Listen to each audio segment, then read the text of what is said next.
Our next round is called This Is My, where we bring on a mystery guest who has a close connection to one of our panellists. This week, each of David's team will claim it's them that has the genuine connection to the guest, and it's up to Lee's team to spot who's telling the truth. So please welcome this week's special guest, Ken. Welcome,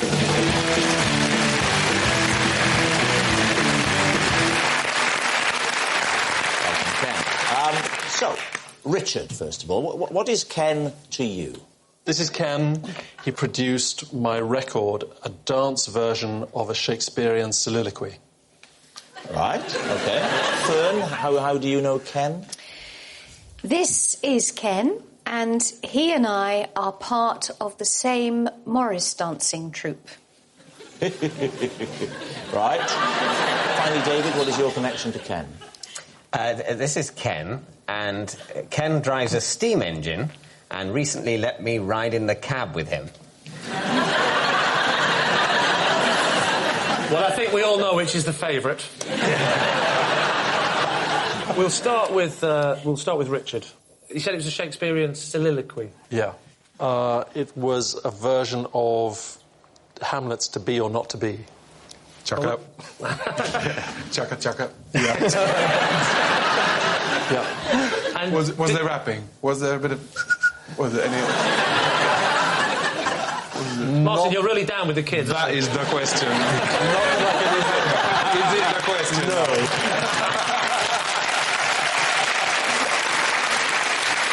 Did you keep with the original, or did you change the words? No, the words were as is. As is. Yeah. How did it go? Can you do a bit?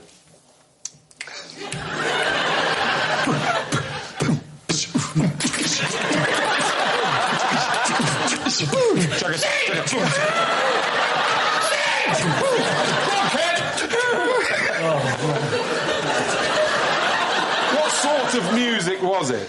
Was it lutes and Shakespearean styly, or was it something more contemporary? Yeah, was it reggae like beat? lutes and harps and ting? It was. It was garage and hip hop. Is it? Is it though? For real. For real. Well, there's certainly no doubting the hip-hop credentials of Lee's team. And how did Ken convince you that was a good idea? He asked me. Is that all it takes for you, Richard? Yeah. How do you think I'm here?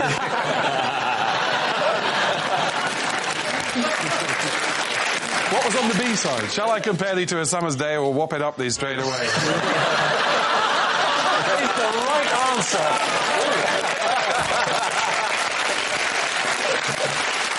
OK, Fern, just remind us again. This is Ken, and we are part of the same Morris dancing troupe. Right, and how often do you do that? In summer, it could be every weekend. It could be, but is it?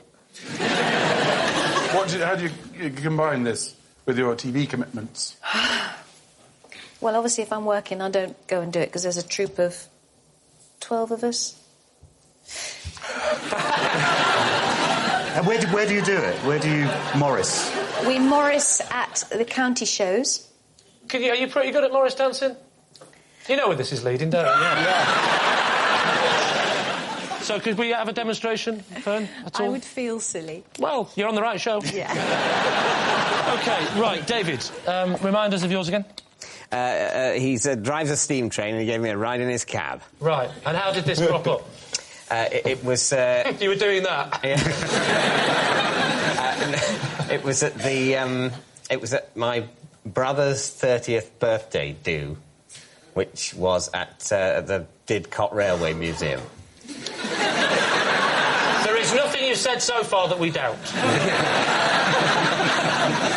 Right, and why did your brother choose that? Was it ironic? I think there was elements of irony and elements of genuine enjoyment. Very much like this show. How far did you go? You can't go anywhere. It's a museum. Oh, so it's an internal journey, is it? You can go sort of a couple of 100 yards, stop, a couple of 100 yards back. And this is all within the building? No. It's outdoors, but right. within the property. You don't access the national network because you just get in the way of the younger trains. such a terrible hurry? Oh dear, says the old steam chain. Why is everyone in such a rush? It's because the network's so terribly underfunded. Say the trucks.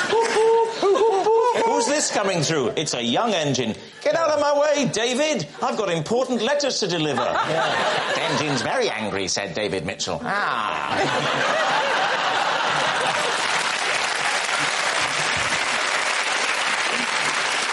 I don't know. This is a hard one because they're all... I don't think it's remotely hard. Oh, which one is it? I think it's David. Why do you think it's David? Because you don't know jack about Morris dancing. He's never sung a song in his life. They might be bluffers. They might be bluffers. Yeah, well, we'll test them on the knowledge. Very quickly, name some Morris dancing equipment, please, Fern. I have the garters with the belts on. Now you're talking. I have the white knickerbockers and the long socks. I have the wooden-soled shoes. And I've got the big pole now. And...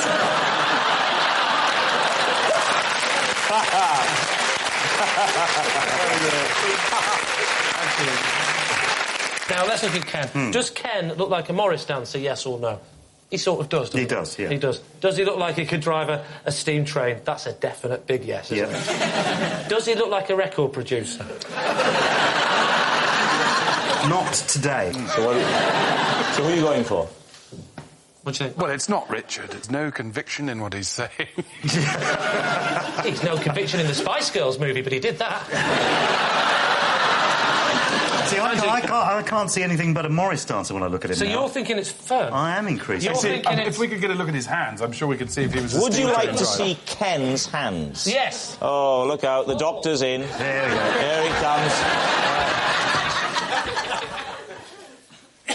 He's a record producer. Is he? What? Are they smooth? Right, is that your final answer? They're not manual labourers' hands. So what is he? Well, I'll go with Dr. Martin. Oh, God, no, don't. Not me. It's a Morris dancer, then. You think it's Fern? Yeah, let's You go think with it's... Fern now. Well, then I'm going to have to go with the team saying it's Fern. You're saying it's Fern? It Yeah. goes So, against yes. all my better judgment. All right, OK. Ken, would you please reveal your true identity? Yes, I'm Ken, and I produced a record with Richard E. Grant. Yes, Ken produced Richard's record, a dance version of a Shakespeare soliloquy. So please welcome Ian.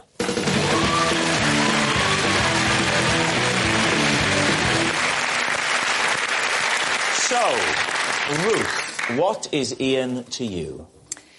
This is Ian, and Ian saved my tortoise's life when he was about to be crushed to death at a recycling plant. Jason, perhaps you'd like to explain how you know Ian? This is Ian. Me and Ian got assaulted by some school kids when we were promoting a local butcher's. I was dressed as a sausage and he was dressed as a chop. OK. And finally, David, your relationship with Ian? This is Ian. I bought 10 packs of AA batteries from Ian on eBay, and he sent me 100 packs by mistake. Gosh. So, there we have it. Ruth's tortoise's lifesaver, Jason's sausage friend, or David's eBay seller. Lee's team, where do you want to start? Well, Jason, you were the sausage, weren't you? I was a sausage, he was a chop. When was this? Well, I was doing a bit of acting and stuff at uni, and there was a promotions firm, and we went out dressed as sort of hilarious, things. Was Ian at the university as well? No, we met at the promotions. What butchers? It was just like a Summit and Son, I think, in Manchester. What, you mean like all the names of all the butchers? Well, yeah, if you want. The thing that I'm not sure about his story is that when he was younger, he was a very big lad. He was, yeah. Now, that's not the look you want for a sausage, is it? Sort of traditionally long and thin rather than sort of... Hey, all right, mate, have you come as a burger? No, I'm a sausage. So, you said there was an attack? Well, we've been there since, we got there early doors when they opened it up and that, and they got a little local celeb to cut the ribbon and everything. Who was the local celeb? It was Curly Watts, Kevin Kennedy. So he came in, he cut the ribbon. Can I just ask, what was Kevin Kennedy like? It was nice. It was nice chop. Nice chop. He was dressed up as well. Wow. So later on, it got to about 3:30, and obviously school kicking out time. We're obviously dressed Deliciously. deliciously. They started picking on us. They were about 11. 11? And, How old were you? I was about 19, but I was dressed as a sausage, Lee. And these 11-year-olds were picking on us, calling us names and that. What names? What names? You know, Yeah. Sausage. Sausage. If only it was that. Chop. You choppy bastard and that. You meaty prick. No, that sounds worse, actually. That sounds like a compliment. They pushed me over, and obviously I'm in a sausage suit, so I can't get up. Did you actually explode, or had you pricked yourself in advance? That's a nice sausage joke. Shut your face. OK, David, this wild and crazy story about getting too many batteries. Yes. You. Yeah. So you buy 10 packets of AA. Mm-hmm. Well, how many batteries in a packet? 2. 2? 2. So you bought 10 packets of 2? Yes. But, surely you would buy a big box of like 24. There was a deal on eBay for packets of rechargeable batteries. Sorry, David, when was this? About 3 or 4 years ago. Your career 3 or 4 years ago was going all right. Are you telling me that you were getting back from Peep Show and going, yeah, it went all right, but let me see how I can save money on batteries? To be honest, I came to a decision in my life 3 or 4 years ago that I wasn't going to continue with my previous battery regime. So I decided I was going to buy a load of rechargeable batteries and have them on a sort of loop. Forever and ever and ever. I would never, ever, ever again, ever have to buy a battery. What needs 10 batteries? Oh, no, like there's the remote control for one television, the remote control for another television. Ooh, Mr. 2 television. Ooh. So he sends you 10 times the amount? Yeah. So he sends you... 100 packs of 2. So 200 batteries. Which I must admit was more than I had a use for. Yeah. Did you pay using PayPal or a credit card? I sent a cheque. True.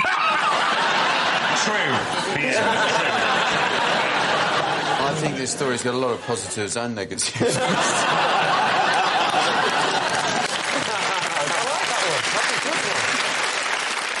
Right, Ruth, so talk us through the recycling story. OK, my tortoise... Whose name is? Tom.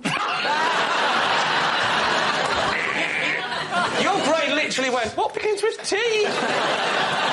On the tortoise. Yes, Tom. He disappeared from our garden a couple of years ago. Well, they're known for running off quickly.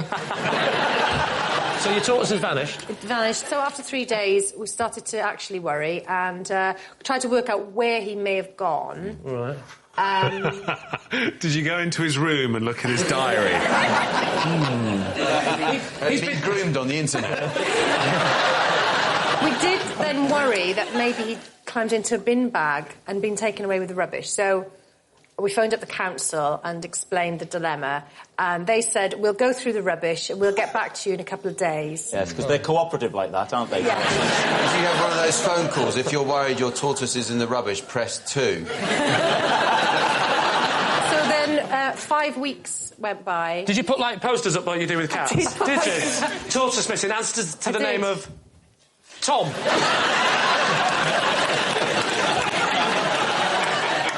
5 weeks after he'd gone missing, when I was feeling very sad, we got a phone call saying, we've found a tortoise in the recycling plant. Let me ask you this. Did they find it in a specific part of the recycling area, like in the plastics? They found it on the conveyor belt, on the can crusher bit. Yeah. You're saying this is now like a Disney film? It's like the end of Toy Story. It's trying to run away, It would make a good film, wouldn't it? I think, anyway, it was about 30 seconds away from the can crusher. Oh, wow. Give it a rest. You've ruined the story for yourself now. 30 seconds away? Well, yeah. But he was close to the end of the line, about to go in. Yeah. So all the other people on the line, they'd just missed the tortoise. They'd gone, I do cans, I do plastic. Who's going to do the tortoise? It's not my job. That's not my job. I don't do tortoises. Do you do tortoises?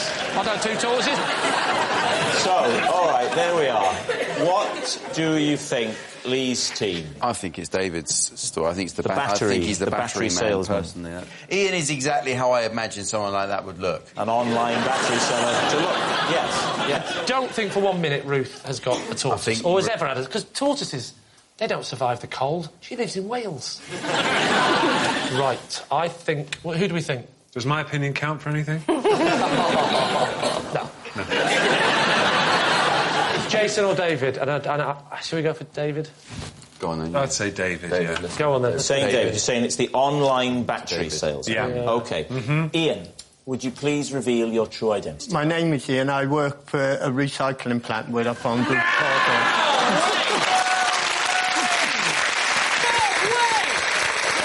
Yes, Ian saved Ruth's tortoise's life seconds before it was about to be crushed in a recycling plant. Thank you so much, Ian.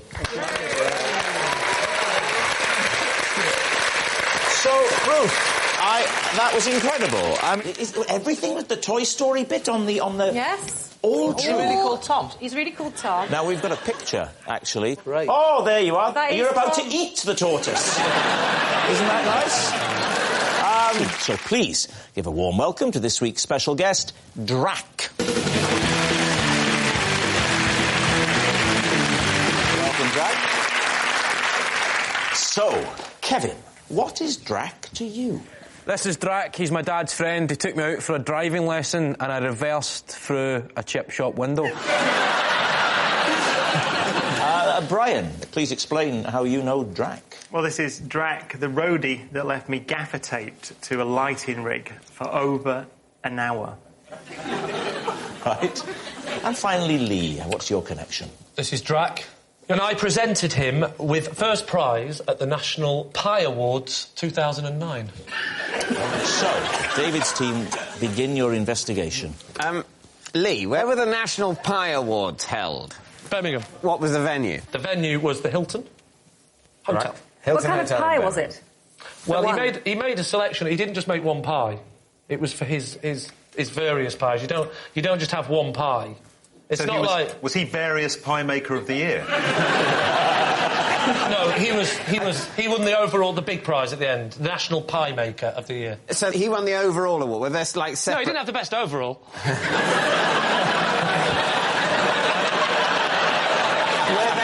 What were the separate awards? Were there like apple pie, steak and kidney pie, and then Drac won the big, like best film, best pie? You don't just have one pie. You have to have, I think, two or three pies. I think we understand that you have to demonstrate the ability to reproduce the pie. Otherwise, it literally is just one pie. And as soon as the judges have tasted it, well, what does it matter? That was a pie. That pie's gone. It was two or three pies he produced that year, but I two or three. I think he wants to up production, actually. Yeah. They've done the pie tasting and judging on another occasion. Yeah, they'd voted on it. People had voted on it, and there was like a pop chart. It's a pie chart. He brought... It was... you like the pie chart, didn't you? I thought you'd like it. Did you announce then the winner is Drac, or did you say his full name, which is... I said the winner is Drac. What about Brian and Brian gaffer taped to a lighting rig. For how long? Over an hour. Over an hour. Why, may I ask, were you gaffer taped to a lighting rig in the first place? I was the youngest member of the band, and I was probably not behaving in a way deemed appropriate for a member of a band in the presence of road crew. What were you doing? I don't remember. I think I was just being a general, How did you get down? pain. Well, they had to get me down because it's a lighting rig. It was like one of Wait a minute. Drac, on his own, grabbed you because you were doing something you shouldn't be doing, like maths homework. He carried you up a ladder to a lighting rig 20 metres above the stage, and then he gaffered you round. He was the tour manager, actually. So he ordered the rest of the crew to put me on the ground, gaffer me up into a ball, put a harness on, and then attach me to lighting rig at the Hammersmith Odeon, and left me there for over an hour. Was that when you wrote Things Can Only Get Better?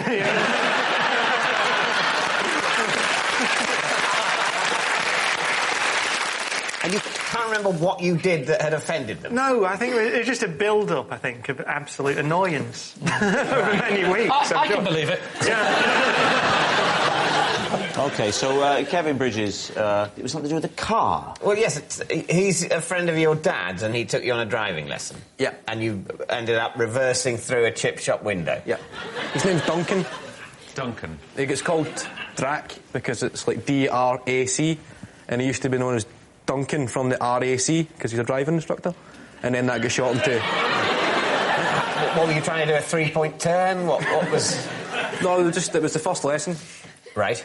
And we thought we'd do reversing, because that's Drac's attitude. Once you've learned going backwards, going forwards is a piece of cake. It's the way he sees life and the way he sees driving tuition. But... You've got a chip shop by the side of a road, so the car is not facing... The front of the back of the car is normally not facing a chip shop, is it? No, it was in the car park of the chip shop. A chip shop with a car park? Have you not been to Scotland before, David? So this is like a kind of IKEA scale. It's a massive chip shop. I worked in this chip shop. So you're in the car park by the chip shop window. Yeah. And you get in the car for the first driving lesson, and he says, first things first, reversing. So why didn't he press the brake when he saw you hurtling backwards towards the chip shop? He was busy trying to design his new pork pie. So, right, David's team, we need an answer. Is Drac Kevin's driving instructor, Brian's gaffer-taping roadie, or Lee's prize-winning pie maker? What are you going to say? I have absolutely no idea. Well, Kevin's story sounds implausible, but we've been down this road before. Frankly, nothing would surprise me. If he said he'd unscrewed his leg and it had walked China on its own, I'd believe it. Leading a corporate... Isn't pies a bit... He's northern, he's doing a pie handing out prize, isn't it? But then again, if you're doing the Pie Awards... Yeah. That's... Who would you go to other than Lee? Can you just say that to camera? I'll give him some available dates. And what about Brian's? Very good specific story about the winch and the Hammersmith Odeon and... Yeah. But it does seem quite a cruel thing to do. I think he probably could have been irritating enough for them. Yeah, I think so.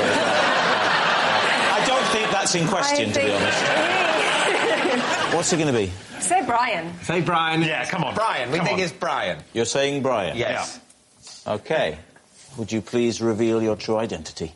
I'm Drac. I'm the roadie that gaffer taped Brian to the Viking sleds.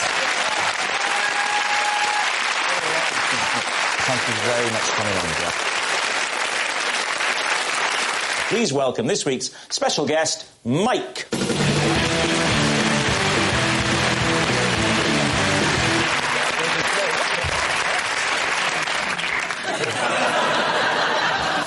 I'm as shocked as you. You don't have to hear them, he's definitely with David.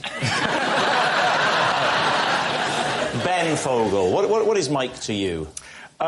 This is Mike, and I met him in a pub and got so drunk that Mike here gave me a tattoo. All right. David, would you tell us how you know Mike? This is Mike, and we once started a detective agency together.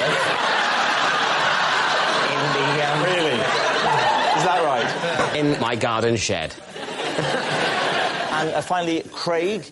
This is Mike, and he beat me in a moustache wearer of the year competition. There we have it.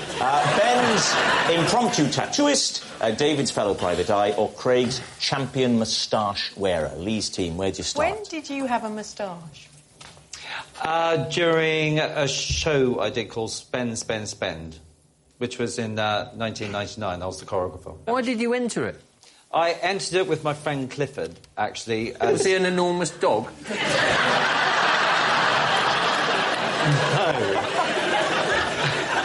He had a moustache. I had a full beard, and I shaved my beard off. Where was it, the competition? In Finsbury Park. Just in the park? Was there any Not fencing? strictly speaking, the competition, just a lot of men with moustaches wandering around in the park. Yeah. Now I believe it. Ben there, why did you suddenly make friends with the winner? Unless you fancied his moustache. Well, it was a long time ago and it was a bit cute then, weren't you, darling?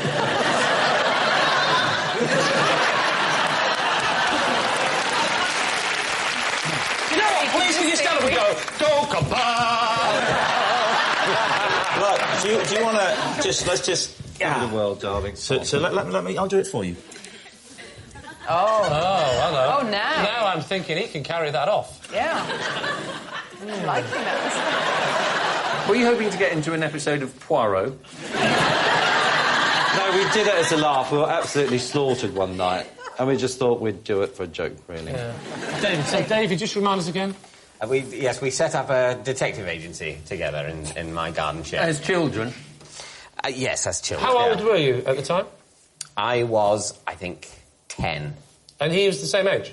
No, he was 13, I think. It's a bit of an age gap, I would have thought. 13-year-old men with moustaches hanging around 10-year-old boys. Did you say 13-year-old men? They're men, as far as I'm concerned. What sort of cases were you taking on? I mean, what would be a typical case for you? Well, we followed a guy. Who was it you were following? It was a bloke who lived a few doors down. He had a sports car. Oh, that sounds nice, darling. I'm liking it. Well, you say that, I considered him suspicious. What did you suspect him of? I don't know, it was a sort of seedy car. And there were lots of cigarette ends in the ashtray. Oh, guilty as sin. And at the time, I was dressed like this. Yeah, was he as good at blending into the background as he is now? No. Every time he looked round, he'd just be stood still going... And what does he do now? I believe he works in IT. You believe? Would you like to move on to Mr. Fogel? Yeah. Yes, Ben. The idea of Ben with the tattoo just seems Where is the tattoo? Let's see it. No, I'm not going to show it. It's on my shoulder. Why won't you show us? Look, I'm a bit embarrassed about it. I was really drunk. Embarrassed? What is it? What is it? Well, I'm not entirely sure. It's either a star or a compass. So you saying he's a shit tattooist? No. I bumped into him, got very, very drunk in a pub in the middle of winter. No one else there except Mike here. And he had his tools with him? No, I think we back to his place. we left the pub and went somewhere. Not entirely sure where. You're telling me that you were so drunk with this man who you'd never met, who, God bless you, looks a bit eccentric. And he said, in my bag I've got some needles and some ink. You've never met me, do you want to come back to mine? And you said, yes, that sounds my cup of tea, let's go and do that, I'm off my face. OK, we need an answer. Lee's team. Is Mike Ben's barroom tattooist, David's fellow detective, or Craig's moustache champion? What are you going to say? Well, I think it's Ben. Okay. Oh, I'd love it to be Craig's. It's such a great story. I kind of think it's David, but it could be Ben. Sorry. I think it might be David, so we'll go with David. Saying David. OK, yeah. So, Mike, would you please reveal your true identity? My name is Mike, and one drunken night I tattooed Ben. I should just say he is a very good tattoo artist. So let's have a look. You really want to see it? Yes, I really do. That's a tattoo. Yeah. Is it a compass? What is it, Mike? It's a nautical star. All right, well, listen, thank you very much, Mike. Thank you, Mike. Please welcome this week's special guest, Mark.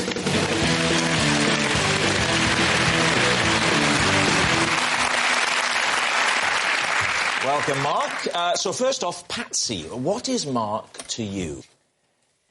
This is Mark, and he is currently teaching me to swim to overcome my fear of the water. Right. Lee?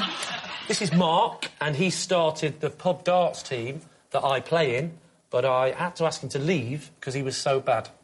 Right, so finally, Chris, your relationship with Mark. This is Mark. He is my next-door neighbour. He lost a bet of £200 that In the Loop would win an Oscar, so I gave him my wheelbarrow.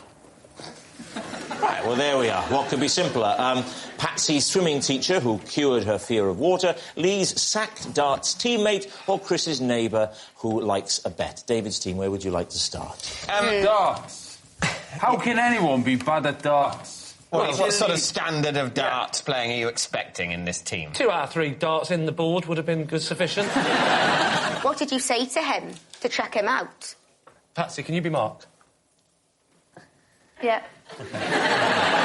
This might involve acting, but just go with it. Mark? Yeah. That's you. Yeah, you're Mark. Yeah. You know this whole darts thing? Yeah. And you keep missing the board? Mark, look at me when I'm talking to you, Mark.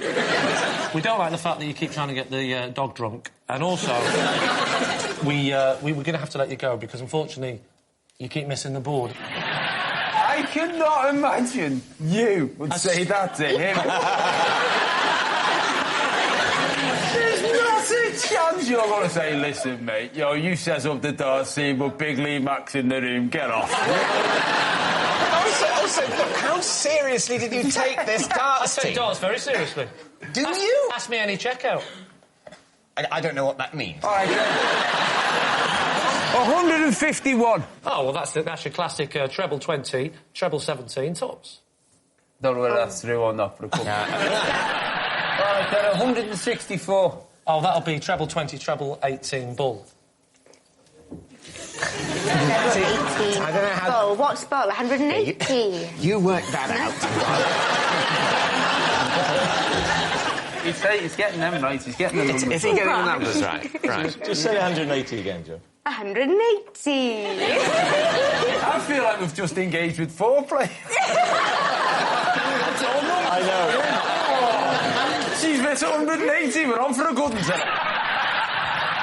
Wait till I get to 69.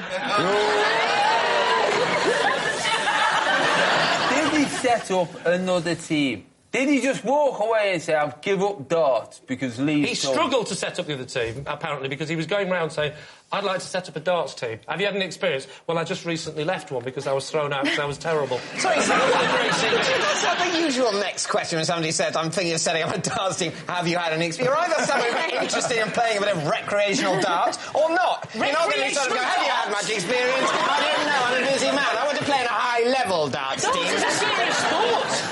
David, do you want to move on? Yes, OK. Chris, why did you feel the need, when your next-door neighbour had bet some money on a film you were involved in winning an Oscar, why did you think you needed to make up the loss for him with the gift of a wheelbarrow? I live in a terrace house, and the houses next door to me are flats. It's a communal garden, and Mark is the only one who ever bothers to look after them. Mark's never seen the film, but he went to the bookies, put 200 quid on it, and lost it. In the conversation that we were discussing it came up that he needed a wheelbarrow, and I felt bad because he'd sort of staked it. So if you just said I could do with a leg over, you just said, well, there's me missus. You know what I mean? I feel really bad about the bet. No, John. No, I wouldn't. I don't know how things work where you live, but wheelbarrows and women are not the same thing where I'm from. You may well have given the wheelbarrow to assist him in cleaning up the communal gardens, but surely you didn't give him the wheelbarrow as compensation for your film not winning the Oscar. I'd sort of intended to offer that he might borrow it. It kind of got out of hand. OK, now, Patsy, you have a fear of water, is that right? I did. Right. Yeah. Have you had this all your life, or was there some harrowing experience you could amuse people with? Yeah, I think so, but I didn't really know that I had it. Right. How did you not know you were scared of what surrounds us? Because I've always swam, but I just swam, but you didn't know you were shitting yourself. But you wouldn't refuse to swim? No, I swam. So why we had to swim when we were kids. We just used to get put in. It was freezing cold. Don't you remember when the teachers used to make you get in? And that was worse then because it was freezing cold. Kids would be crying, swimming, but they did actually make you get in. Sounds like you're talking about Dunkirk. So you already could swim before you encountered Mark to teach you to swim? Yeah. Right. How was your first lesson? When Mark said, right, let's have a go at the water, and you did 20 lengths. What did he say after that? I didn't do 20 lengths. So you decide you're going to have some lessons in order to improve the efficiency of your swimming, and then you get into the water and you realise, oh my God, I hate it here. This has been the problem. It wasn't the efficiency of my kicking and arms, it was that I hated it. That I was actually quite scared of water. That's why I don't swim very well. But you know I don't breathe underwater. None of us breathe underwater. I mean, that's a standard human thing. No, you can breathe underwater. No, you can't. This should have been lesson number 1. This is basic stuff, telling them this. Just because I throw you out the darts team and you're looking for a new career, telling people they can breathe underwater. Right, David. We need an answer. Lee gives every impression of knowing a bit about darts, but then I'm perhaps not the best person to scrutinise that. He knows his darts, that doesn't mean that story's true. I believe Chris, because of the wheelbarrow, or I believe Patsy, because Mark looks quite built. So what are you going to say then, David? Who are you going to go for? I'll go with Patsy. Yeah, I think Patsy, yeah. So, you're saying Patsy's swimming instructor. Mark, would you like to reveal your true identity? I am Patsy's swimming instructor, and I helped her get over her fear of water. So, Mark, the first thing I want to clear up is this thing of telling her that it is possible to breathe underwater. That's not quite true. She does very good front crawl. Really? Good breathing technique, and breathes out underwater, doesn't breathe in. Thank you, thank you, thank you. So please welcome this week's special guest, Steve.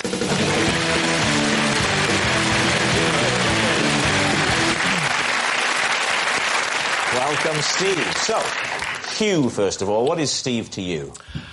This is my friend Steve, who rescued me when I got stuck in a cave looking for bats. Rufus?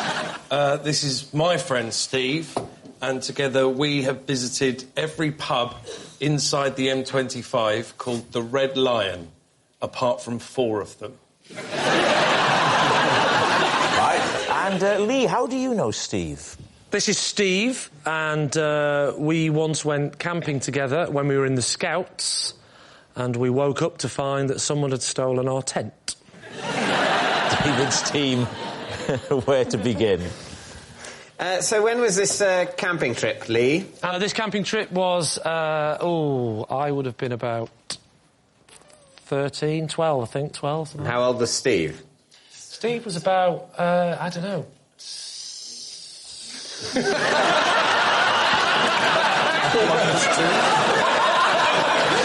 13. He wasn't born. That's what made the whole thing awkward. No, he was about 7 or 8. So you were 12 or 13. He wasn't in the Scouts. He was just a 7-year-old you'd brought along.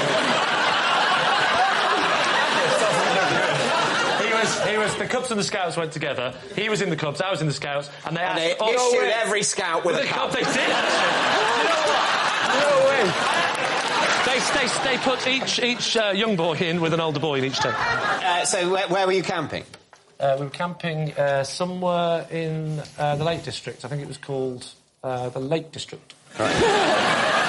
You woke up with no tent, is that what you said? Correct. Went to sleep with a tent, woke up without a tent. Do you know what happened to said tent?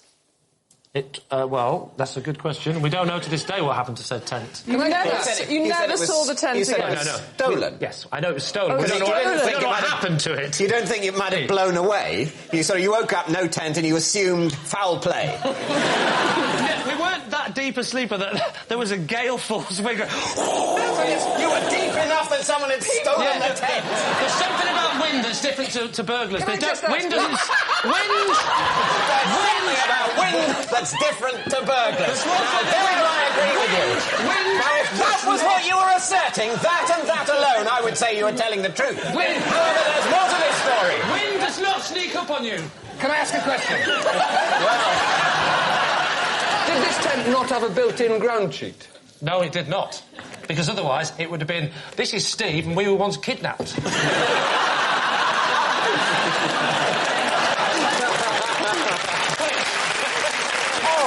I'm going to jump in here. David, please move on to somebody else. All right. Oh, yeah, I forgot about He's Hugh's Batman. To Batcave. Where were you trapped in a cave? In Sri Lanka. Really? What were you doing inside a cave? Looking for bats. And what went wrong? It got dark. Don't bats live in the dark? Yes, but when I went into the cave, there was quite a bit of sunlight coming into the entrance and actually going quite far into the cave. And I just sort of went as far as I thought was safe, but then the sun went over a ridge outside the cave and it suddenly got very dark and I'd gone further into the cave than I thought. But then Steve wandered past. So has anybody seen a tent?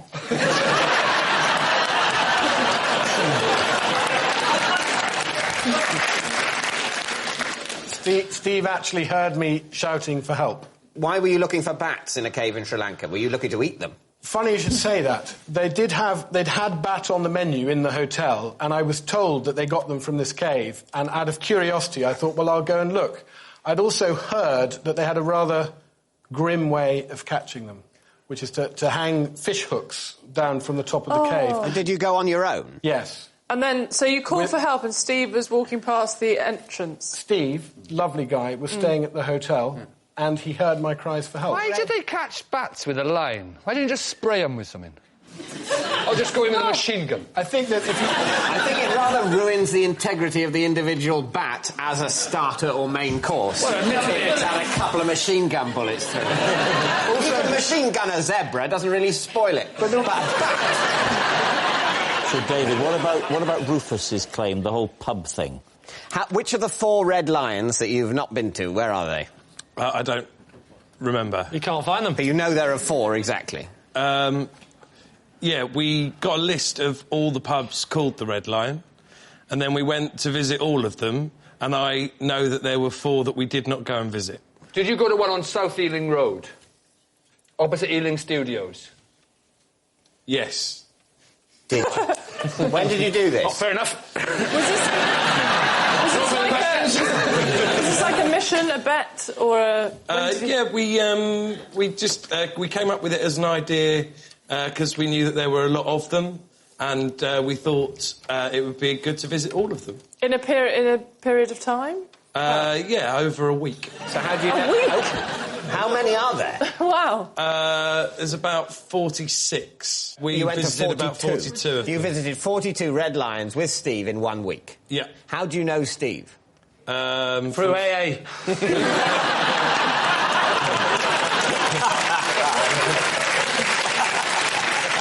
We went to school together. Right. So, David's team. Is Steve Hugh's caveman, Rufus's pub crawler, or Lee's camping friend? Lee is definitely the least believable, I think. The others 2 are quite believable. Yeah. No, I don't believe Rufus at all. Rufus has got a bit of edge to him. Steve looks so sweet and presentable. I don't think he'd be in this weird Rufus world. He does look sweet, does he? Just like a little cub. Yeah. Well, for me, I'm believing Hugh. I am too. I believe Hugh. Am I even getting a look in here? No. And obviously, if it turns out you're true, then super. You're saying it's Hugh? Hugh, bat saviour. OK. So, Steve, would you please reveal your true identity? Well, I'm Steve. I'm Rufus's best friend. And together, we visited all of the pubs called the Red Lion inside of the M25, apart from 4. Steve, everybody. So please welcome this week's special guest, Paul. Welcome, Paul.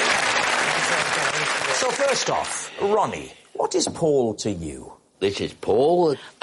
Paul, I found one morning, bound and gagged in a bunker on the golf course next to our house. David, would you tell us how you know Paul? This is my driver, Paul, and he refuses... He refuses to drink pints because his hands are so small. And finally, Sarah, your relationship with Paul. This is my news agent, Paul.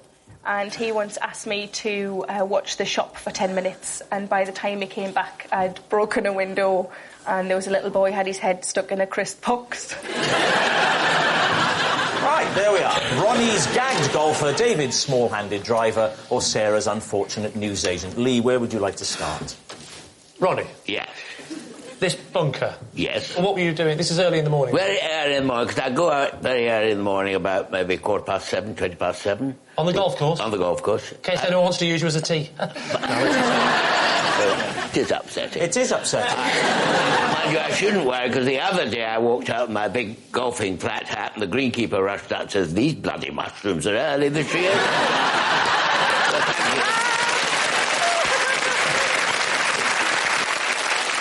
So you saw him on the... You saw him... To be truthful, the two dogs, they went into the bunker. I thought, well, they're sniffing about that. And I went over there, and there Paul was, bound and gagged, in the sand, in the bunker.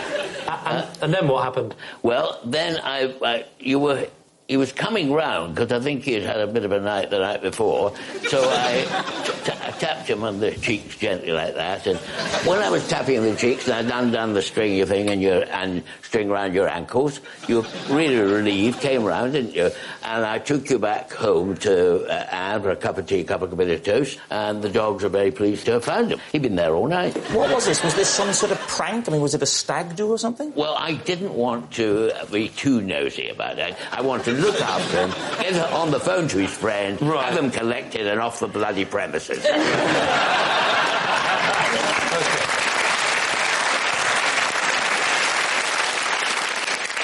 Has he kept in touch?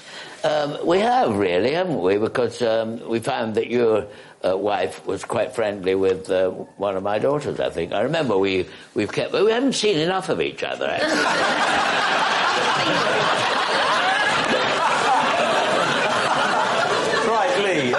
Who else would you like to question? OK, David. Yes, when you say he's he's your driver, I mean, he's picked you up on occasions. He was the driver on several series of Peep Show. So you're a professional chauffeur, are you? He's not allowed to answer, he's a professional driver. Yes. Have you ever picked me up? He's not allowed to answer. Are we allowed to see your hands? Yeah, you can hold your hands out. Oh, you could hold a pint of lager. What nonsense. What's wrong with those? I've got tiny hands. Have you? Yeah, probably smaller You're my than kind of lady.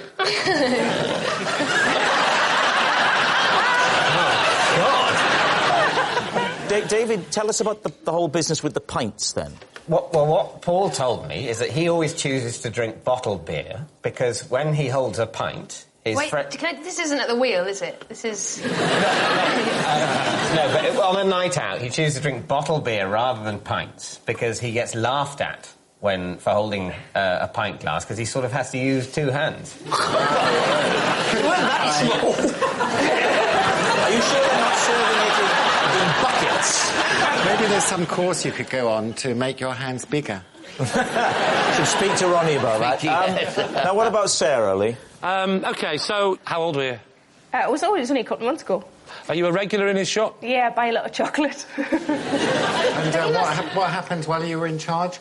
I was trying to shut one of the windows because it was quite cold, and you had quite high ceilings. You know those sticks that have got the hook on the end that you can shut a window, and it sort of went through the window. What's the shop called? Paul's. It's called Paul's, is it? Yeah. Just Paul's? Yeah. Not Paul's shop? No. Well, it's obviously a shop. To be fair, Marks and Spencer's... What about this boy who got his head stuck I forgot about in a box of crisps? Well, How did that come about? It was at the end of the school time, sort of 4 o'clock, and there was a rush of little kids, and one of them just wanted to get himself some crisps out the box, and it was the last one, and he got his head stuck in because he sort of went in. The cardboard boxes with all the crisps in the hole? Hole. Yeah. He couldn't quite reach, so he went put in his head in first. And it was stuck? Yeah. And you couldn't think of any way to unstick him? Well, I don't really do kids. The crisp box thing doesn't ring true. They're not that big, are they? You have to put your head in. If it was a little boy, he hasn't got a head, no offence, the size of yours. His arms are of reasonable length. Yeah, that's a good point. We need a guess from you, Lee. Is Paul Ronnie's bunker buddy, David's tiny-handed driver, or Sarah's unfortunate newsagent? He does look like a driver. Can I have a look at the back of your head? Can you turn around to the back of your head? Yeah. Do you recognise the back of his head, Julian? He's a driver.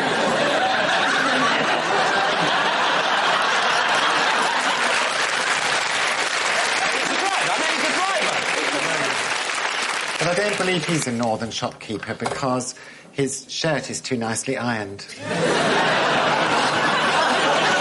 See, this is the dilemma now. The dilemma is... You're saying there's no chance of it being It's Ronnie's. unlikely, but I'm not saying it's definite, right? I want that to be true more than any other story I've ever heard in my life. Because that's what I want to see Ronnie doing in the big chair next time. You're not going to believe it. I can't do the voice. All right, I can't do the voice. And if I could, I wouldn't keep doing it.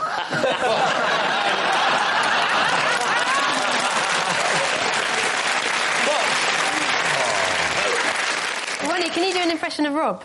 No. I've never felt the need to do an impression of Rob. No.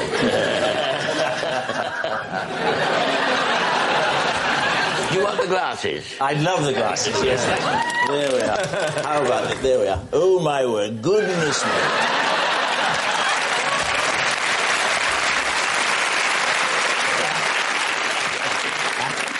And in a packed programme tonight. Good Lord, you get vertigo in those. Oh, God. Nobody without these, you know. God. So, what are you going to go for? I don't know. What do you think? I think it's the driver. You think it's David's driver? Holly? Yeah, I think it's David's driver.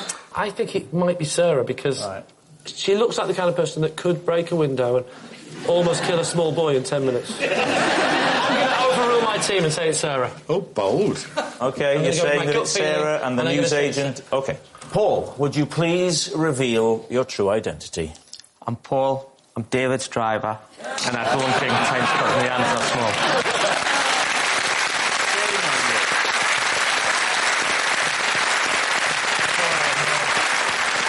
Yes, well, if ever there was a harsher warning of the dangers of a fascist state, I'd like to see it. Thank you very much, Paul.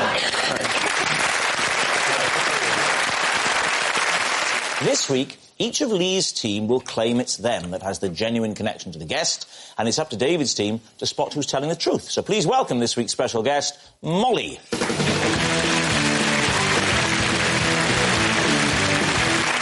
Welcome, Molly. So, first of all, Deborah, perhaps you could tell us how you know Molly. Well, this is Molly. She came into Dragon's Den. She was so nervous that she left after 20 minutes without saying a single word. Right, OK. Mark, what is Molly to you?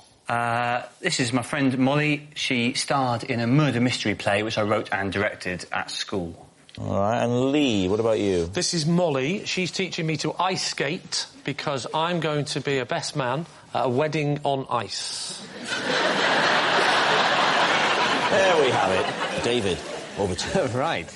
Well, Deborah, what was Molly coming into... What was her business? It was sort of eye shades for, well, sunglasses for dogs in summary. And she brought the dog in and it took 10 minutes to settle the dog down, and then I think maybe Molly got a bit nervous and... So she came up with the dog. The dog's not wearing the sunglasses. I'm simplifying it. It wasn't just sunglasses. They were kind of shades for the... They were slatted, shady things for the So eyes. the dog was wearing Venetian blinds. Venetian blinds. So they can go like that, so that you can turn a handle and blind the dog. And did she get any money at all? She didn't say a word.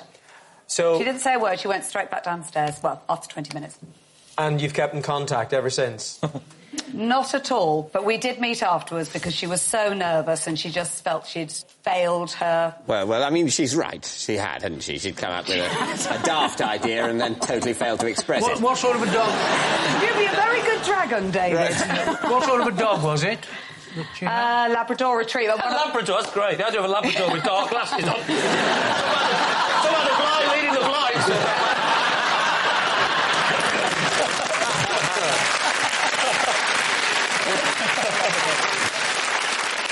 So, Mark, was Molly at school with you? Yes, she was. Yeah. She was and so you wrote the school play, which was vaguely about a murder, and you cast her in it. I both wrote and cast the play. Yeah. And so, what was the plot of the? Well, I think it was probably a lot of nonsense, but there was. Molly... We'll be the judge of that. Molly played, I think, the wife of a rich man who was murdered, and it was all a bit silly, you know, the way school plays are. It's a while ago, so I can't remember. I love the fact that you remember every single detail of a game of Connect 4 when you were 6, but 10 years later... Yeah. Theatre comes and goes, but Connect 4 stays with you. What was it called? Do you remember the title? The title of the play. Of the play? No, yes. Any title. Just have any title. Work your way from titles of things you know. I think that'll give you time to make up the title of this play. All right, it was called Arsenic and Old Mice, which was a play on the play Arsenic and Old Lace. Lee, where are you learning to ice skate? Tell me. I'm learning to ice skate at Alexandra Palace. Right. And how far have you got with it? Well, I actually... I mean, can you stand on one leg and do all that stuff yet? Oh, yeah, but not on the ice rink. No. Alexandra Palace? Yeah. Yes. So, is that the nearest ice rink to where you live? It's not... I don't know if it's the nearest one, but it's the one where... Well, I'll tell you, no, it isn't. OK, it isn't. But when my friend, who said we're having this ice skating-themed wedding and we're all training every week for the little moves, I didn't say, is there any chance you come to me? Because the day's all about me. My friends are into ice skating. So really? Yeah. Oh, what an appropriate thing for their wedding.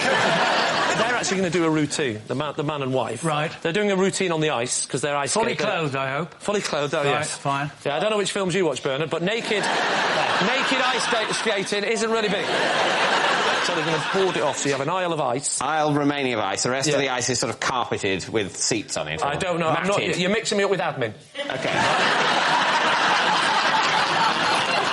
So, and what's your role in the it's wedding? Like this, I sort of tumble and then go like that.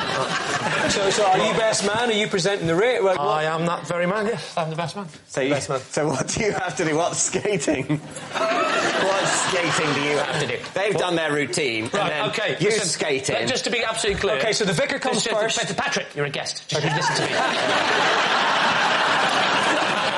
And basically they're going to do a big routine, and the bridesmaids are going to be part of the big routine. Then the idiots like me that can't do much, we're just going to skate off on at the end like that. I'm just talking to the fat members of the family as I'm walking home. How many lessons are you I having? haven't finished the routine yet. Sorry. And then I get to the end like that. I've got the ring. I do one quick... I don't know what they call it, Axel. Down on the knee, present to groom. And then the groom... Don't patronise me! And everything's just themed, and it's going to be beautiful. And then where's the reception happening? That's happening at the ski slope in... the reception's at Alexandra Palace as well. Right, we need an answer. So, David's team. Is Molly Mark's leading lady, Deborah's shy entrepreneur, or Lee's ice skating teacher, David?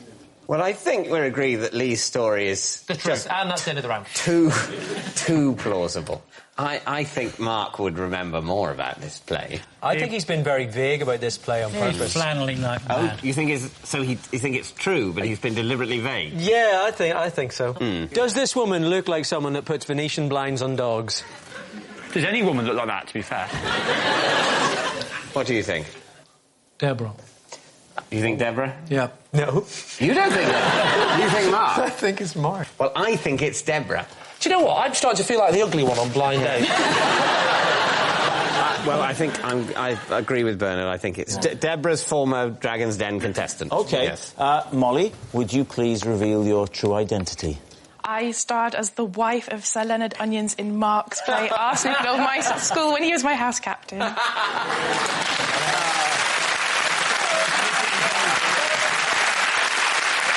Yes, Molly starred in a murder mystery that Mark wrote and directed while at school. What sort of a director was he, Molly? Masterful.